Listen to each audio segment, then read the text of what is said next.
السلام عليكم ورحمة الله تعالى وبركاته والسلام على أصحابتي كنت عن سينستون فور waxaan ugu jirnay casharadii percentage-ka casharada fara badan oo ku saabsan boqolleyda ayaan ka soo hadalnay maantana waxaan ku hadlanaa qaybtii ugu dambeysay casharadii ku saabsanaa percentage-ka mise boqolleyda casharkeena maantana wuxuu noqon doonaa reference percentage reference percentage tusaale ahaan oo kale waxaan haysanaa tusaalaha hoos noogu qoran oo su-aasha hoos noogu qoran ayaan rabnaa inaan ka shaqeyno ama saxalino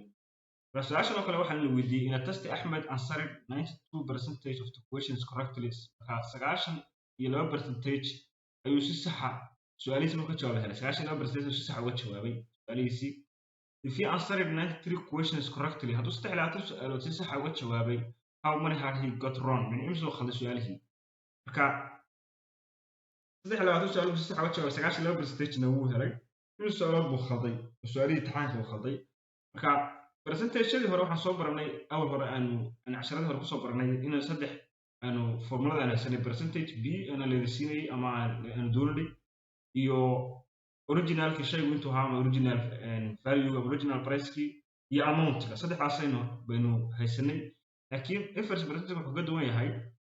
hadda waxaan haysanaa percentage iyo 3 su'aalood su'aalaha originalki inta hayn ma garanayno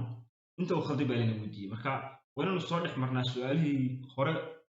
total كنت هاين وأنا نصهلا كدينا total كدينا هلو سؤالها صحينا إنه هلو كدينا لو هذا نكتشف مع ناس بحث سؤالها وخ كساس أوصل حمرنا إن شاء الله تعالى مك واحد كذا سؤال شو خلنا نقف كشقين يو هو فربنا بالله كشقين واحد كذا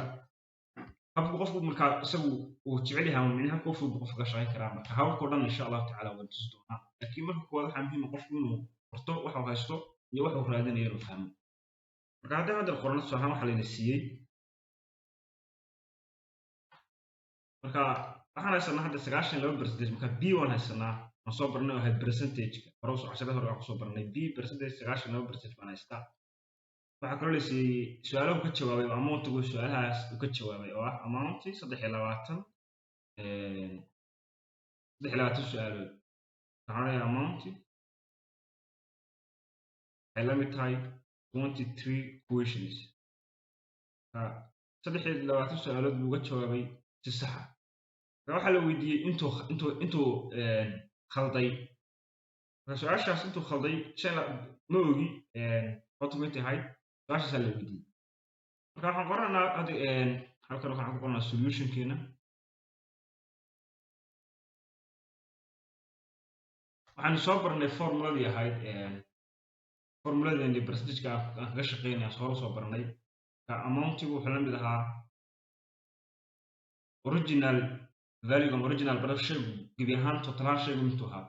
marka anaga dir totalaan maxay noo ama su'aashiina questions baan oo su'aalaha ka shaqeynaa Soomaali saddexda su'aal baa ka jawaabay total questions ma ogi marka waxaan halkan total questions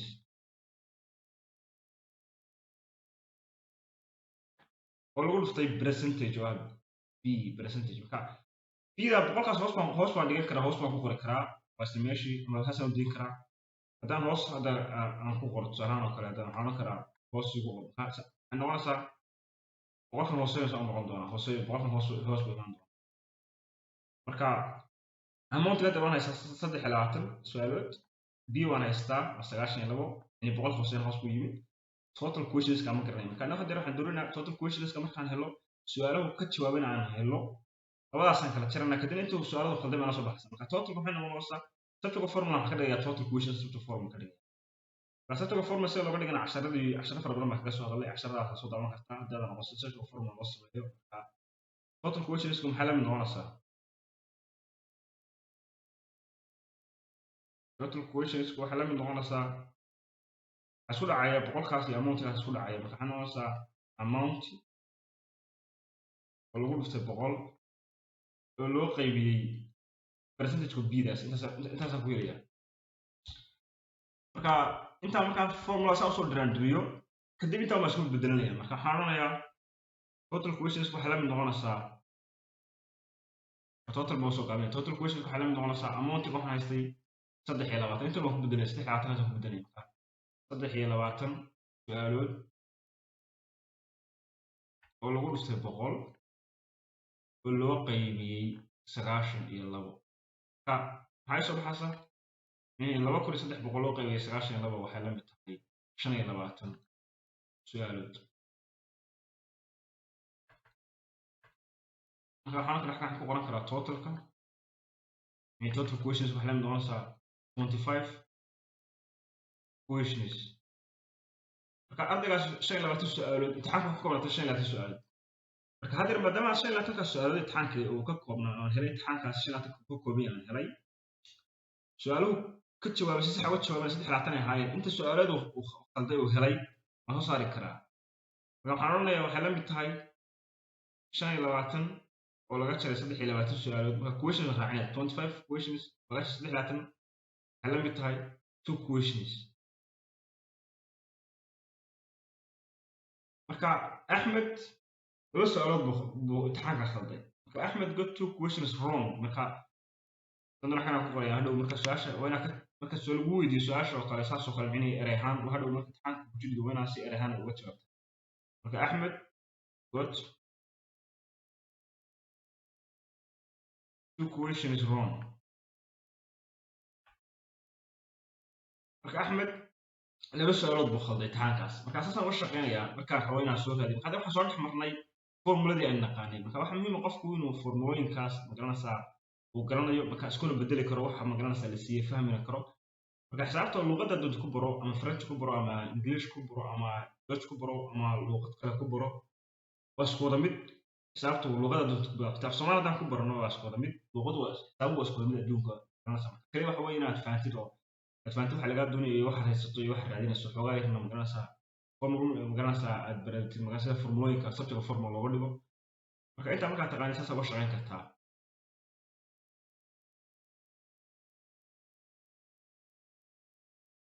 marka habkan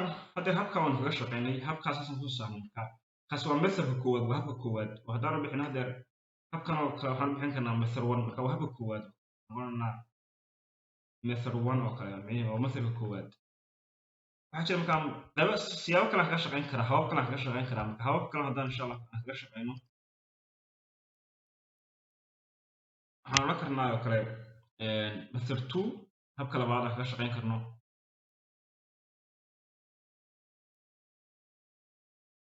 habka labaad kaga shaqeyn karno waxaan oran karnaa 23 su'aalood haddaan haysanay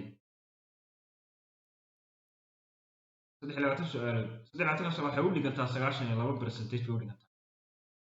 marka 23 su'aal 92% u dhigato su'aalaha khaldan marka waxay u dhigantaa 8%. marka 92% imtixaankiisa waxa boqolkiiba dib u saxayba in 100% lagu saxay imtixaanka 8% marka baa ka maqan. marka 8% in su'aalood baa ku jira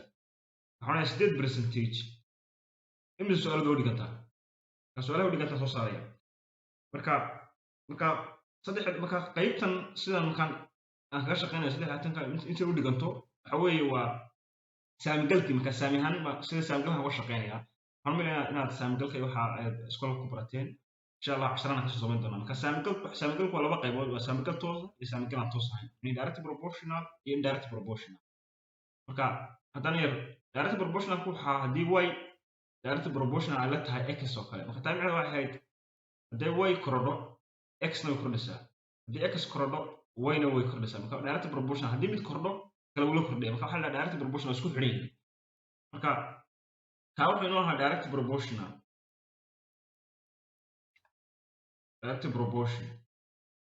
waxa kaloo jiray y indirect proportional to x oo ah haddii y korodho x way yaraanaysaa ama haddii x korodho y way yaraanaysaa. marka labadana haddii mid korodho kala yaraanaya. marka kaasna wuxuu ahaa indirect proportional.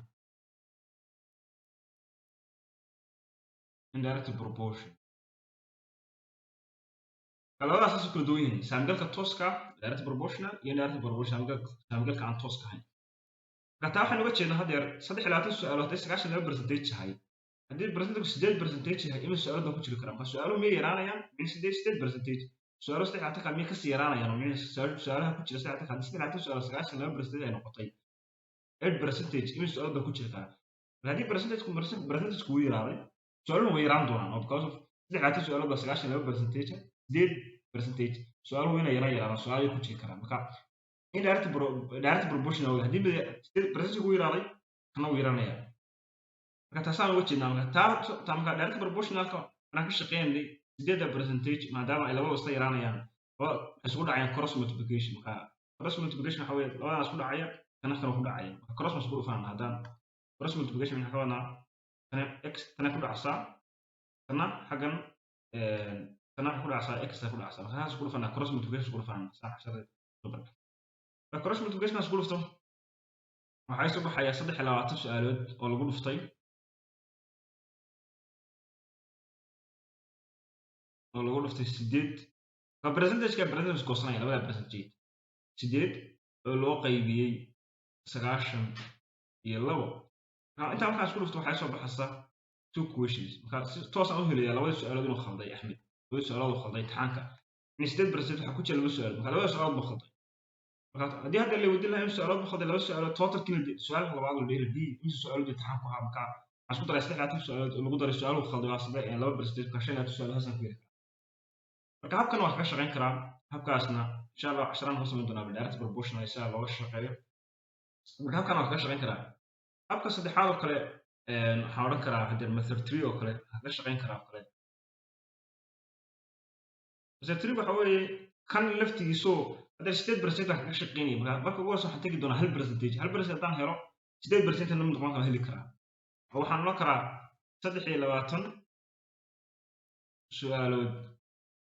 hadday u dhiganto 92% marka waxa soo yahay 1% muslim yahay halkii percentage muslim noqonaya marka 1% waa sida hadda waa direct proportional 1% 92% ay noqdaan haddaan hal helo marka qaarkood dadka 8% way ku wareeraan marka haddii qaybtan qadarka saddexaad magacii waxa ka soo bilaabaya marka waa hal baa ka soo bilaabaya 8% tagi doona kaasa qofka qaarkood inay si fiican u fahmo magaranaysaa sidii uu ku yimid marka 1% hadda raadinaya 1% direct proportional isku dhufan hadda cross multiplication sidoo kale isku dhufanaya markaan ku dhacsaa 1% kan ku dhacaya waxa la noqonaysaa 23 su'aalood oo lagu dhuftay 1% mini percentage isku sanaya loo qaybiyay 92 percentage kaas waa isku 92 marka waxa ka soo baxay 0.25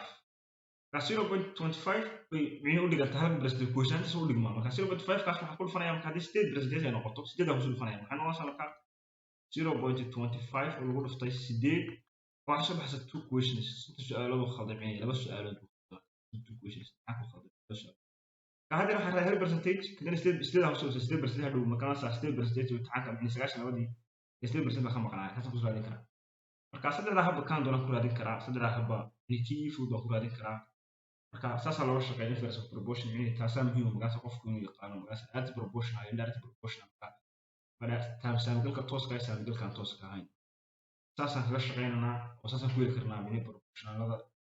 gaalaha mini qofka inverse percentage ka marka insha Allah kasan ku jirnaa cashadkayga haddaad doonaysa xisaabta iyo sayniska inaad bartay insha Allah kusoo biir kanaalkayga wixii commentiga insha Allah kusoo dhiib oo soo qor commentiga insha Allah wixii su'aalaha qabtay insha Allah waan isku dayi doonaa intii karaakayga ka jawaabno wassalaamu calaykum waraxmatullaahi tacaala wabarakaatuh والسلام عليكم ورحمة الله تعالى وبركاته.